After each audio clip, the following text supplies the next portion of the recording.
우리가 과거의 일과 영성이라는 책을 토대로 해서 일터 사역에 대해서 한번 쭉 살펴봤고요. 한 달 전부터 우리가 두 번째로 일터 사역에 대해 전반적으로 지금 하나씩 더 살펴가면서 주의 길을 배워 이 삶에서도 우리가 주님의 제자로 신실하게 살아가는 삶을 살기를 추구하고 있습니다. 그러니까 보면 볼수록 정말 중요한 요소입니다.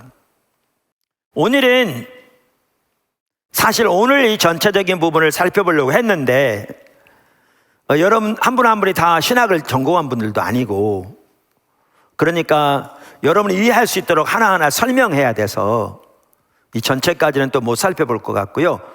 같은 연장선상에서 중요한 한 가지가 뭐냐면 일터 사역을 올바로 이해하려면 하나님의 구원은 하나님의 모든 창조 세계를 포함한 것이라는 사실을 선명히 보아야 되거든요. 그래서 그 부분을 오늘 살펴보려고 합니다. 첫째, 하나님의 구원은 하나님의 모든 창조 세계를 구속하신 것입니다. 그러니까 다시 말하면 예수님의 십자가와 부활을 통한 하나님의 구원은 단순히 우리 인간들을 구원하신 것이 아니고 당연히 우리 인간을 구원하신 것이죠. 더 나아가 하나님의 모든 창조 세계를 구원하신 것입니다. 구속하신 것입니다. 이것은 참으로 놀라운 사실입니다. 자, 작은 첫 번째, 이것은 구약에서부터 예언된 하나님의 계획입니다. 이것은 구약에서부터 예언된 하나님의 계획입니다. 구약 성경에서부터 이 부분, 우리의 구원이 하나님의 모든 창조 세계를 포함한다는 이 부분이 여기저기 예언되어 있습니다. 시편에도 예언되어 있고요, 등등. 그런데 그 부분을 가장 잘 볼 수 있는 성경이 이사야서입니다.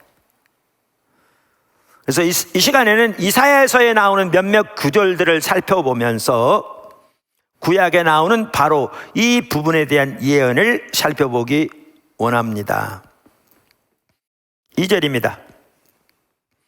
말일에 여호와의 전의 산이 모든 산꼭대기에 굳게 설 것이요 모든 작은 산 위에 뛰어나리니 만방이 그리로 모여들 것이라. 많은 백성이 가며 이르기를 오라 우리가 여호와의 산에 오르며 야곱의 하나님의 전에, 하나님의 집에 그 말이죠, 오르자. 그가 그 도로 우리를 가르치실 것이라. 그가 그 길로, 우리가 그 길로 행하리라. 앞에 도와 길은 같은 거죠. 하리니 이는 율법이 시온에서부터 나올 것이요 여호와의 말씀이 예루살렘으로부터 나올 것임이니라. 그가 열방 사이에 판단하시며 많은 백성을 판결하시리니 무리가 그 칼을 쳐서 보습을 만들고 그 창을 쳐서 낫을 만들 것이며 이 나라와 저 나라가 다시는 칼을 들고 서로 치지 아니하며 다시는 전쟁을 연습지 아니하리라. 그러니까 읽은, 예를 들면 2절, 3절, 4절 잘 알죠? 예수님을 통해 이루실 하나님의 구원에 관한 예언이잖아요. 너무나 잘 알죠? 그런데 거기에 뭐가 포함되느냐면 4절이 포함되는 거예요. 거기에 아까 본 것처럼. 그러니까 창을 쳐서 낫을 만들고 칼을 쳐서 보습을 만들고 이 나라와 저 나라가 다시는 칼을 들고 싸우지 아니할. 그래서 이 구절에 보면 평화와 소망의 비전이 펼쳐지고 있는 걸 봅니다. 그리고 이 내용을 보시면 이 비전은 이스라엘만 아니라 모든 열방을 위한 것임을 볼 수 있습니다. 마침내 여호와께서 자신의 백성을 건져내고 예루살렘이 다른 말로 시온인데 예루살렘을 자신이 살고 다스릴 장소로 재확립하시고 행동하실 때, 지금 그때를 말하고 있잖아요. 그때에 그 은덕을 입을 나라는 단순히 이스라엘 말이 아니라 온 나라가 될 겁니다. 이렇게 본다면 창세기로 돌아가서 창조주 하나님께서 아브라함에게 약속하셨듯이 아브라함을 통해서 하나님이 한 백성 이스라엘을 세우신 거잖아요. 그래서 이스라엘을 통해서 온 세상의 회복과 치유를 가져오실 것이라고 하셨는데 그것에 대한 성취를 지금 예언하고 있는 걸 볼 수가 있습니다. 이 구절에서. 그런데 이 약속이 성취되되 이사야서에 보면 보다 구체적으로 이 약속이 누굴 통해 성취될 거라고 예언되어 있냐면 다윗의 자손으로 오실 왕 중의 왕이시오 최고의 임금이신 메시아를 통해서 성취될 것이 예언되어 있습니다. 종종 이 임금에 대해서 성경은 이새의 아들이라 이렇게 표현되기도 합니다. 바로 이 메시아, 이 왕은 하나님의 정의를 온 세상에 이룩하는 데 필요한 모든 지혜를 소유하게 될 것이라고 성경은 예언하고 있습니다. 우리가 잘 아는 구절입니다. 이사야서 11장 2절부터 보시죠. 여호와의 신 곧 지혜와 총명의 신이요 모략과 재능의 신이요 지식과 여호와를 경외하는 신이 그 위에 강림하리니 그가 여호와를 경외함으로 즐거움을 삼을 것이며 그 눈에 보이는 것으로 심판치 아니하며 귀에 들리는 것으로 판단치 아니하며. 우리가 잘 아는 대로 메시아에 대한 예언인데 예수님이 정확하게 메시아로 오신 거죠. 우리 너무나 잘 압니다. 근데 그 다음 절 보십시오. 그러면서 아까 이사야서 아까 2장에 나왔던 그 동일한 여기 예언이 여기 지금 나온 걸 볼 수 있습니다. 다음 절 공의로 빈핍한 자를 심판하며 정직으로 세상에 겸손한 자를 판단할 것이요 세상 전체를 판단할 텐데 그 입의 막대기로 세상을 치며 그 입술의 기운으로 악인을 죽일 것이며 공의로 그 허리띠를 삼으며 성실로 몸에 띠를 삼으리라. 그래서 아까 말씀드린 그 이사야 2장의 그 약속만 하더라도 이 메시아를 통해 이 하나님이 보내시는 세상의 왕을 통해 이루실 거라. 그리고 거기에 성령이 충만하게 임해서 그 일을 이룰 지혜가 거기에 넘치게 될 거라. 지금 이렇게 말하고 있잖아요. 근데 여기서도 예언이 여기서 끝나지 않습니다. 바로 다음 절에 이런 예언이 같이 나옵니다. 바로 다음 절에 6절 그때에 이리가 어린 양과 함께 거하며 표범이 어린 염소와 함께 누우며 송아지와 어린 사자와 살진 짐승이 함께 있어 어린아이에게 끌리며 암소와 곰이 함께 먹으며 그것들의 새끼가 함께 엎드리며 사자가 소처럼 풀을 먹을 것이며 젖 먹는 아이가 독사의 구멍에서 장난하며 젖된 어린아이가 독사의 굴에 손을 넣을 것이라. 그러면서 이렇게 말합니다. 그러니까 여기에 보면 이 예언에 뭐가 포함되어 있는 걸 보느냐 하면 모든 창조 세계 회복이 포함되는 걸 볼 수 있죠. 그러면서 아까 말하면 전쟁이 실 것도 같이 예언되어 있었잖아요. 여기 지금 다 연결됩니다. 그러면서 9절이 나옵니다. 같은 연장선상에서 나의 거룩한 산 모든 곳에서 해됨도 없고 상함도 없을 것이니 이는 물이 바다를 덮음같이 여호와를 아는 지식이 세상에 충만할 것임이니라. 할렐루야. 엄청난 내용인 거죠. 이렇게 해서 메시아의 통치는 온 창조 세계에 단순히 인간을 죄에서 구원하는 차원에 머무는 게 아니라 온 창조 세계에 평화와 정의와 완벽한 조화를 가져다 줄 것을 명확하게 말하고 있습니다. 할렐루야. 작은 두 번째, 신약 성경은 예수님의 십자가와 부활을 통한 구원이 모든 창조 세계의 구원을 포함한다는 사실을 명확히 말하고 있습니다. 명확히 말하고 있습니다. 그러니까 예를 들면 이사야 11장에 예언된 메시아로 오신 예수님을 통해, 특별히 예수님의 십자가와 부활을 통해 이 놀라운 하나님의 약속이 성취된 것을, 그리고 앞으로 성취될 것을 신약 성경은 명확하게 말하고 있습니다. 한 부분 보면 지난주에도 보았습니다마는 신약 성경은 예수님의 부활을 통해서 예수님이 주가 되셨다는 사실을 강조하고 있습니다. 그런데 이 말은 예수님이 온 우주의 주인이시며 예수님의 통치는 온 우주적 통치, 즉 모든 피조물에 대한 통치인 것을 성경은 명확하게 말하고 있습니다. 할렐루야. 우리가 지난주에 살펴본 중요한 구절이죠. 빌립보서 2장 9절에서 11절. 이러므로 하나님이 그를 지극히 높여 모든 이름 위에 뛰어난 이름을 주사 하늘에 있는 자들과 땅에 있는 자들과 땅 아래에 있는 자들로 모든 무릎을 예수의 무릎에 꿇게 하시고 모든 입으로 예수 그리스도를 주라 시인하여 하나님 아버지께 영광을 돌리게 하셨느니라. 지금 말씀드린 대로 온 우주적 통치, 모든 피조물에 대한 통치를 포함합니다. 제가 지난주에도 이렇게 인용했었는데 중요한 부분에 다시 한번 인용하겠습니다.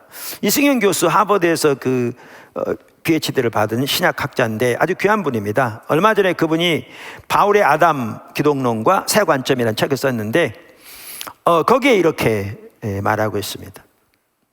그러므로 바울에게 예수의 부활은 단순히 육체의 부활의 확실성에 대한 부인할 수 없는 한 객관적인 증거를 넘어서, 그러니까 예수님의 부활이 우리가 육체로 부활할 것에 대한 확실성을 부인할 수 없도록 보여주는 객관적인 증거인 거죠.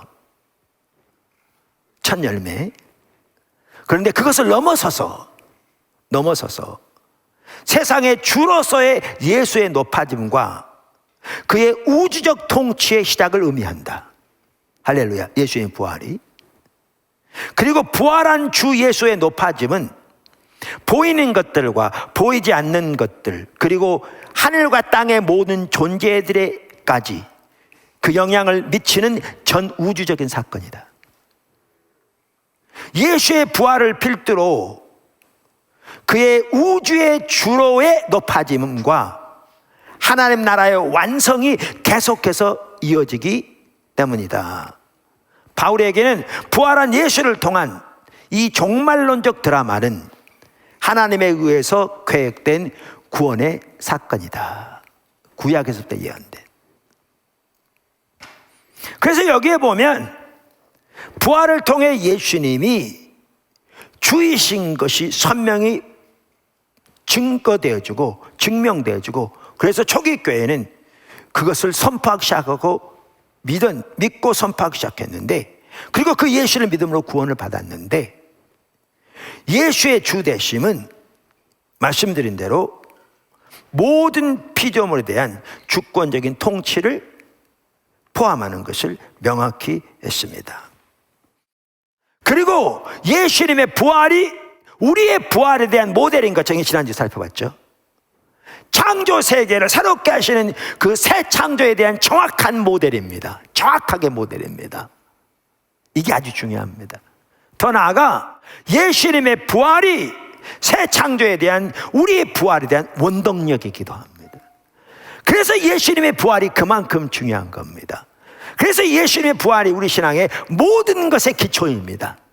그래서 심지어 사도 바울은 예수님의 부활이 없다면 우리가 아직 죄 가운데 있을 것이고, 우리가 믿는 모든 것도 다 것이요, 우리는 세상에서 가장 불쌍한 자라고 말하고 있는 것이죠. 그런데 예수께서 부활하신 것이지요. 할렐루야. 자, 이렇게 신약 성경도 예수님의 십자가 부활을 통한 하나님의 구원은 하나님 모든 창조 세계의 구원을 포함하는 것임을 명확하게 하고 있습니다. 할렐루야. 작은 세 번째, 이 이 진리가 그동안 복음주의 진영에서 많이 가려져 있었던 것이 사실입니다. 너무나 안타깝게. 제가 아까 4권의 책을 소개해드렸잖아요. 정말 귀한 책들입니다.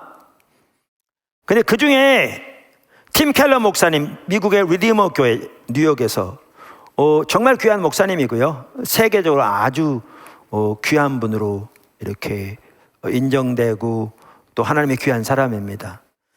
뉴욕 한복판에서 또한 하나님의 나라를 위해서 정말 귀하게 쓰임받고 있는, 또 전 세계적으로도 귀한 하나님의 사람입니다. 근데 그분 부활을 입다 이 책 보시면요, 그 핵심적인 내용이 뭐냐면 예수님의 부활을 다루면서 그 부활을 토대로 해서 일터사역의 핵심적인 부분을 다루고 있는 책입니다. 그래서 아주 좋은 책입니다. 제가 여러 번 말씀드린 대로.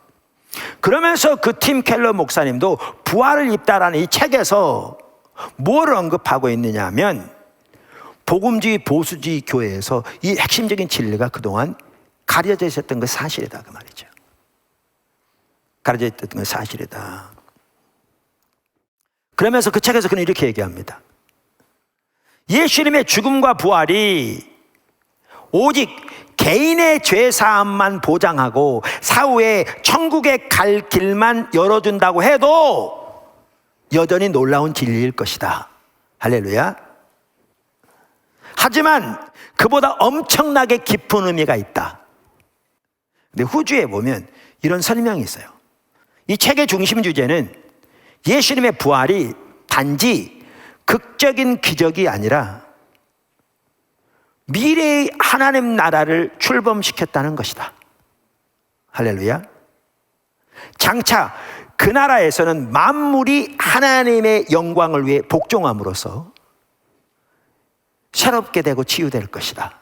할렐루야. 새로운 창조 세계가 되는 것이다.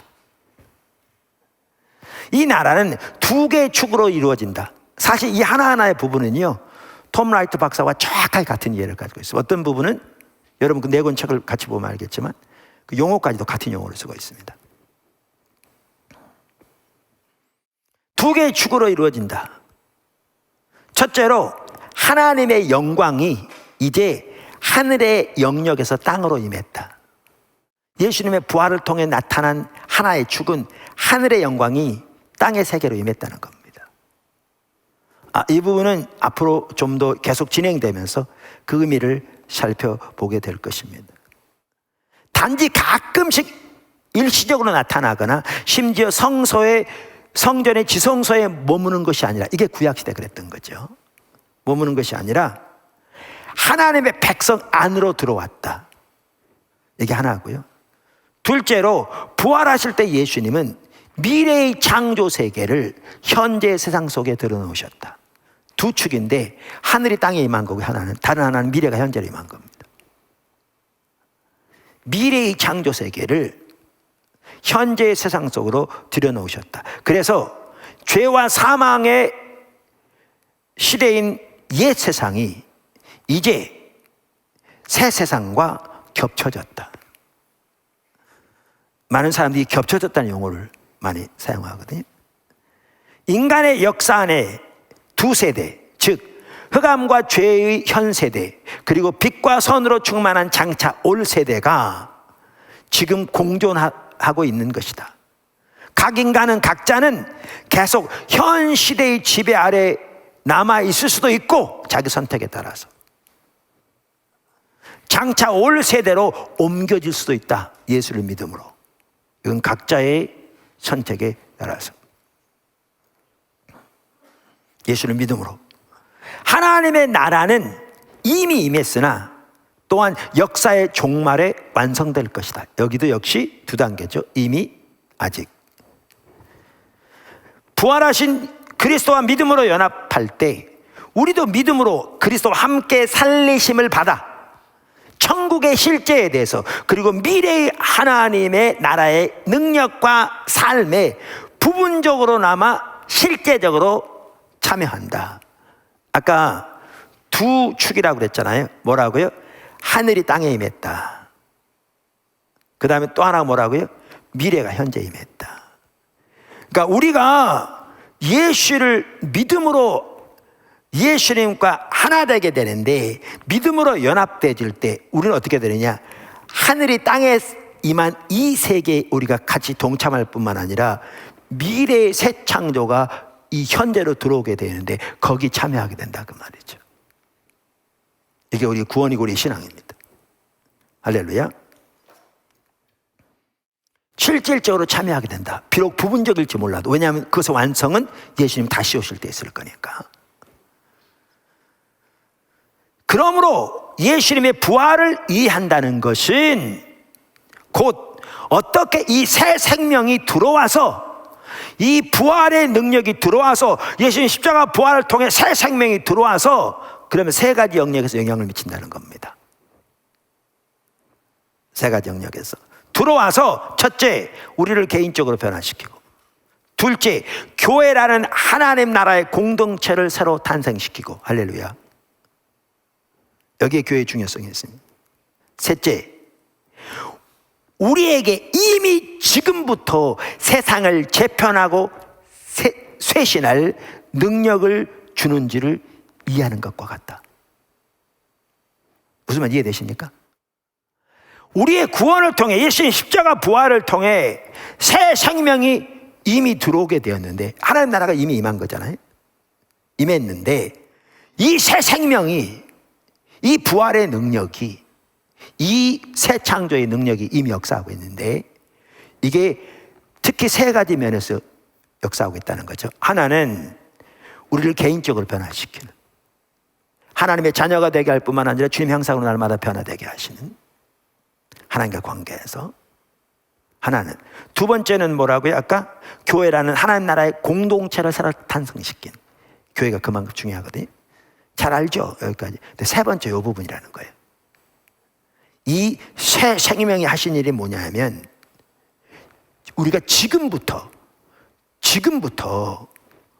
다가올 새하늘과 새 땅의 그 새로운 창조의 세상을 지금부터 재편하고 쇄신할 능력을 받게 된다는 겁니다.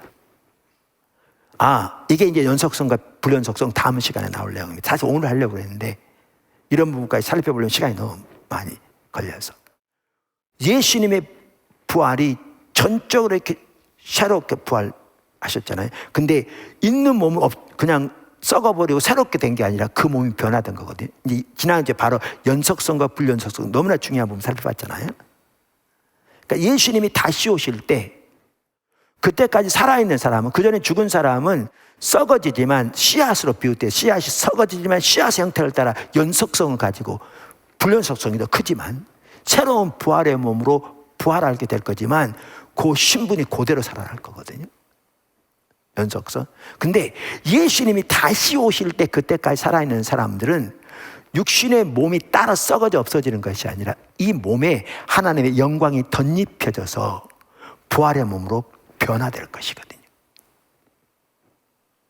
성경이 명백하게 예수님의 부활이 모델이라고 했잖아요. 그런 것처럼 새하늘과 새 땅도 지금에 있는 이 현재 세계가 다 불타 없어지고 전혀 무해서 새로운 새하늘과 새 땅이 생겨지는 게 아니라, 그게 아까 호튼 박사가 하는 얘기예요. 어떻게 보느냐에 따라서 달라진다는 게, 그 말, 없어지는 게 아니라 아까 예수님이 오실 때 바뀌어지는 그 몸처럼, 예수님 부활처럼 정확하게 새하늘과 새 땅이 하나님의 영광이 덧입혀져서 바뀌어질 거라, 그 말이죠. 그러면 우리가 지금 하고 있는 이 일들이 그 나라의 영원한 가치를 가질 뿐만 아니라 매우 중요한데, 하나님이 새 생명이 들어와서 하신 일 중에 하나가 뭐냐 하면, 이것을 새롭게 쇄신할 능력을 지금 우리에게 주었다는 겁니다. 개인을 변화시키고 하나님의 공동체, 교회를 세우고 지금부터 세상을 재편하고 쇄신할 능력을 이 새 생명이 주셨다는 겁니다. 이런 부분들이 그동안 가려져 있던 부분이라, 그 얘기, 제 얘기는 이런 부분들이. 그래서 이와 같이 우리는 뭘 볼 수가 있느냐 하면요, 뭘 볼 수가 있는가 하면, 하나님의 예수님의 십자가 부활을 통한 구원은 우리 인간의 구원뿐만 아니라 하나님의 모든 창조 세계의 구원을 포함하는데, 그것이 구약에서부터 예언되었고 신약 성경이 명확하게 말하고 있으며 초기 교회가 분명하게 그렇게 믿고 전한. 그런데 그동안 이 부분이 복음주의 보수 진영에서 가려져 왔던 게 사실인 거죠. 소홀히 되어 왔던 게 사실인 거죠. 그러다 보니까 우리의 구원만 하더라도 개인적인 체험에만 국한돼 버린, 너무나 많은 경우에 이런 부분들이 너무나 적지 않았다라는 것입니다. 자, 큰 두 번째입니다. 창조 세계를 새롭게 하시는 목적. 그러니까 하나님께서 그 구원을 모든 창조 세계의 구원까지 포함하고, 그리고 그것이 구약에서부터 예언된 걸 우리가 보았고 정확하게 신약에서 그것이 성취되고 앞으로 성취될 것을 명확하게 보았는데, 우리의 구원은 세 가지 시대로 이루어져 있지만 동시에 하나님의 나라는 두 단계로 임하는 걸 다 알고 있잖아요. 있는데 하나님이 그렇게 하신 주된 목적이 무엇인가라는 거죠. 그 배후에 있는 하나님의 목적이 뭔가, 하나님 뭘 추구하시는가, 여기에서 이 부분은 우리가 그날을 바라보는 소망도 되기도 하지만요, 그래서 우리의 기쁨과 감격이 있고 우리의 산 소망 가운데 오늘날 살아가는 너무나 소중한 부분이 되기도 하지만, 이 부분을 살펴보는 주된 이유는 그 창조의 역사가 이미 시작된 거거든요. 그리고 그 하나님의 일의 동역자로 우리를 부르실 거거든요. 이게 연속성에서 나오거든요. 아까 살펴본 대로. 다음 주에 좀 더 구체적으로 보겠지만, 그래서 이 부분에 대한 이해를 전체적으로 이해하는 것이 오늘날 우리의 삶을 위해서 너무나 중요한 부분입니다. 이 세상에 사는 성도로서 삶을 위해서도. 그래서 이 부분을 살펴보려고 하는 거죠. 거기에 제가 보는 핵심적인 몇 가지를 좀 살펴보려고 합니다. 부족한 부분이 있다면 여러분들이 그런 책들을 보면서 아까도 말씀드린 대로 같이 배워가면 더 풍성하게 더 배워갈 수 있을 것이고, 또 다른 좋은 책들이 있으면 보시면서도 배워가셔도 좋습니다. 자, 그러면 창조 세계를 새롭게 하시는 목적, 그 핵심적인 몇 가지 내용을 살펴보려고 하는데, 첫째, 하나님을 아는 지식이 온 땅에 충만하게 될 것입니다. 그날을 위해 하나님은 이렇게 이끌고 계십니다. 하나님을 아는 지식이 온 땅에 충만하게 될 것입니다. 이 부분 우리가 살펴본 대로 구약에서부터 이미 잘 예언되어 있습니다. 아까 이사야서 11장에 그 예언을 살펴봤잖아요. 그 6절에 보면 이렇게 나오죠. 그때 이리가 어린 양과 함께 살며 표범이 어린 염소와 함께 누우며 송아지가 어린 사자와 살진 짐승이 함께 있어 어린아이에게 끌리며, 그러니까 이게 궁극적으로 새하늘과 새 땅에서 온전히 성취될 거라고 그랬잖아요. 그러면서 그 같은 연장선상에서 9절에 뭐라고 말하느냐면 이렇게 말합니다. 내 거룩한 산 모든 곳에서 해됨도 없고 상함도 없을 것이니 이는 물이 바다를 덮음같이 여호와를 아는 지식이 세상에 충만할 것임이라. 할렐루야. 하나님이 모든 창조 세계를 새롭게 하시는 구원의 역사를 이루시는 목적 중에 하나는 하나님을 아는 지식이 온 땅에 물이 바다를 덮음같이 충만하게 하기 위해서입니다. 두 번째는 금방 말씀드렸게 연결되어 있는데, 하나님의 영광이 온 땅에 충만하게 하기 위함입니다. 아까 이거는 톰 라이트 박사도 얘기하고요, 팀 켈러 목사도 얘기하시는데, 아까 두 축으로 이 하나님의 새롭게 하신 역사를 나눴잖아요. 그게 뭐라고? 하나는 하늘이 땅에 임한 거라고 그랬잖아요. 단 하나는 미래 세계가 현재 세계로 침투한 거라고 그랬잖아요. 그래서 지금은 하늘이 땅에 임해서 겹쳐 있습니다. 근데 온전히 겹쳐 있지는 않습니다. 근데 그날에는 하늘과 땅이 온전히 겹쳐지게 될 겁니다. 다시 말하면 새로운 창조 세계 전체가 하나님의 성전이 될 겁니다. 어마어마한 내용입니다. 여러분, 하나님은요, 지금 우리가 살고 있는 이 현재의 창조 세계를 창조하실 때부터 하나님께서 이 창조 세계와 친밀하게 교제하며 교통하도록 창조하셨습니다.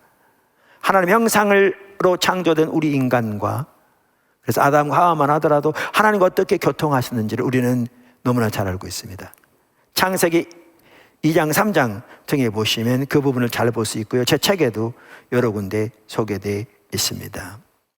인간이 타락한 이후에 하나님께서 이런 부분을 회복하기 위해서 이스라엘 백성을 부르시고 우리가 잘 아는 대로 성막 그리고 성전을 짓게 하셨습니다.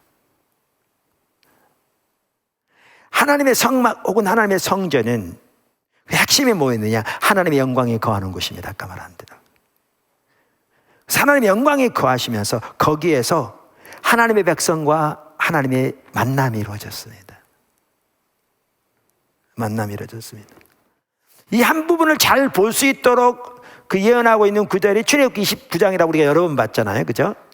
출애굽기 20장 42절부터 보면 이는 너희가 대대로 여호와의 집 회막에서, 여기 성막을 가리킵니다. 근데 회막이라고 표현하죠. 왜냐하면 성막도 그 핵심이 하나님과의 만남의 장소였으니까요. 텐트 미팅, 만남의 장소라는 뜻이거든요. 회막 앞에서 늘 뒤를 번제라. 내가 거기서 너희와 만나고 네게 말하리라.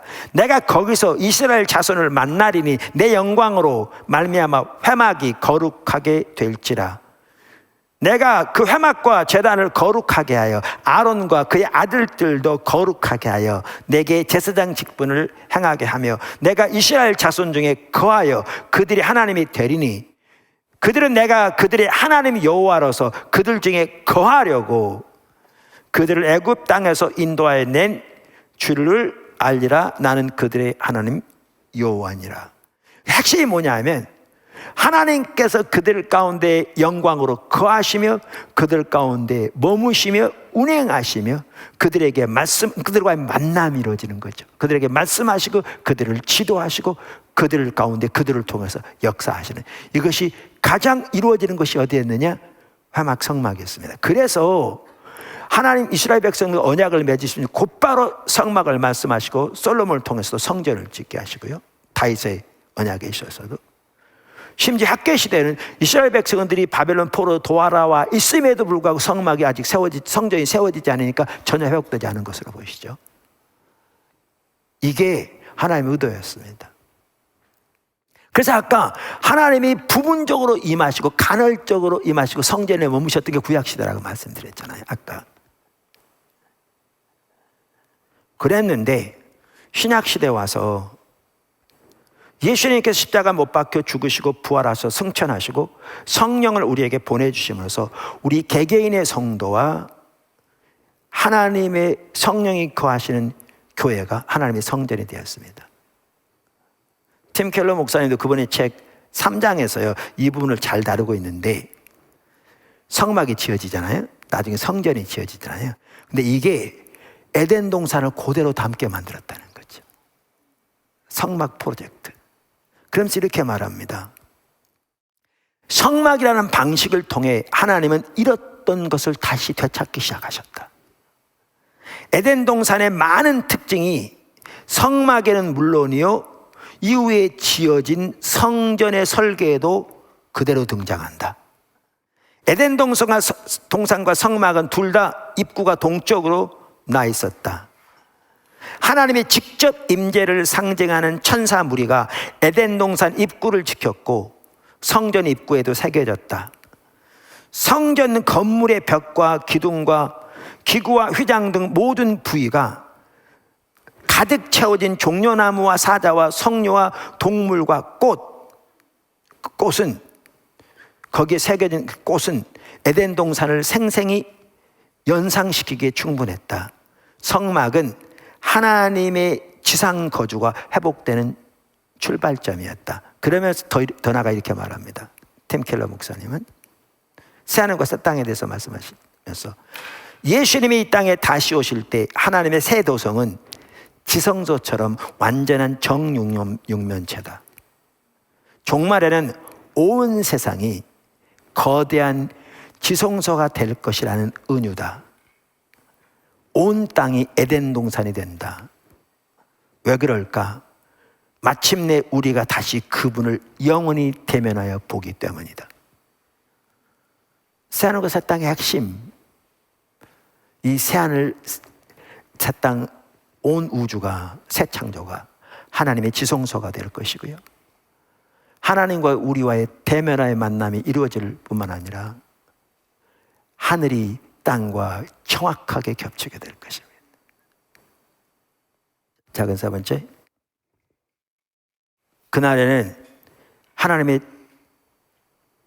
완전한 통치가 있을 것입니다. 모든 피조물에 대한 다 연결되어 있습니다. 우리가 이미 이 부분은 오늘도 살펴봤습니다. 빌립보서 2장 9절에서 11절 살펴보면서 하나님께서 예수님을 주로 부활을 통해 높이시고 드러내시되 확실하게 그 주님의 주되심이 모든 피조 세계를 포함하는 것을 조금 아까도 언급했습니다. 근데 그것이 지금 온전히 성취된 게 아닙니다. 그래서 히브리서 1장 13절, 히브리서 10장 12절 13절에 보면 하나님께서 모든 원수로 예수님의 발등상이 되게 하기까지 하나님 보좌 우편에 앉아 있으라고 말씀하시죠. 그리고 그 예수님이 다시 오실 때 그 모든 원수가 다 멸하여질 겁니다. 마지막 멸하여질 원수는 죽음입니다. 죽음입니다. 죽음은 다른 세계로 가는 어떤 단순한 통로도 아니고요. 성경에 말하는 죽음은 최종적으로 극복돼야 할, 멸망돼야 할 원수입니다. 이게 하나님의 관점입니다. 이런 사고 관점에 대해서는 또 우리가 살펴볼 겁니다. 그러면서 이것이 최종적으로 완성될 날이 주님이 다시 올 날입니다. 아까도 읽었습니다. 그래서 한 번만 다시 그 구절만 읽는다면 고린도서 15장 28절, 만물을 그에게 복종하게 하실 때에는 아들 자신도 그때 만물을 자기에게 복종하게 하신 이에게 복종하게 되리니 이는 하나님이 만유의 주로서 만유 아래 계시려 하심이라. 그날에는 하나님이 만유의 주로서 만유 아래 계시며 하나님의 만유의 통치가 실제적으로 이루어질 것입니다. 그날에는 하나님이 구약에서부터 예언하셨던 마지막으로 하나님이 왜 창조세계, 모든 창조세계가 하나님의 구원에 포함되는가, 그 목적이 무엇인가 지금 몇 가지를 살펴보는데 마지막으로 모든 창조세계 회복이 있을 겁니다. 거기에 모든 창조세계 회복이 있을 것입니다. 당연히 우리도 부활하게 될 것입니다. 썩지 않을 부활의 몸으로. 그리고 하나님께서 예비하신 모든 유업을 당연히 받게 될 것입니다. 우리는 영원히 거기에서 살게 될 것입니다. 거기엔 죽음도 사탄도 사망도 더 이상 존재하지 않습니다. 근데 그것뿐만 아니라 거기에는 잘 들으십시오. 하나님의 모든 정의가 회복될 겁니다. 그 나라에는 진정한 관계가 처음 하나님께서 아담과 하와를 창조하셨을 때처럼 관계가 회복될 겁니다. 그 말은 하나님과 사람과의 온전한 관계가 회복될 뿐만 아니라 사람과 사람 사이의 온전한 관계도 회복될 것이고 사람과 자연세계와의 온전한 관계도 회복될 것을 말합니다. 그리고 그날에는 아름다움도 온전히 회복될 것입니다.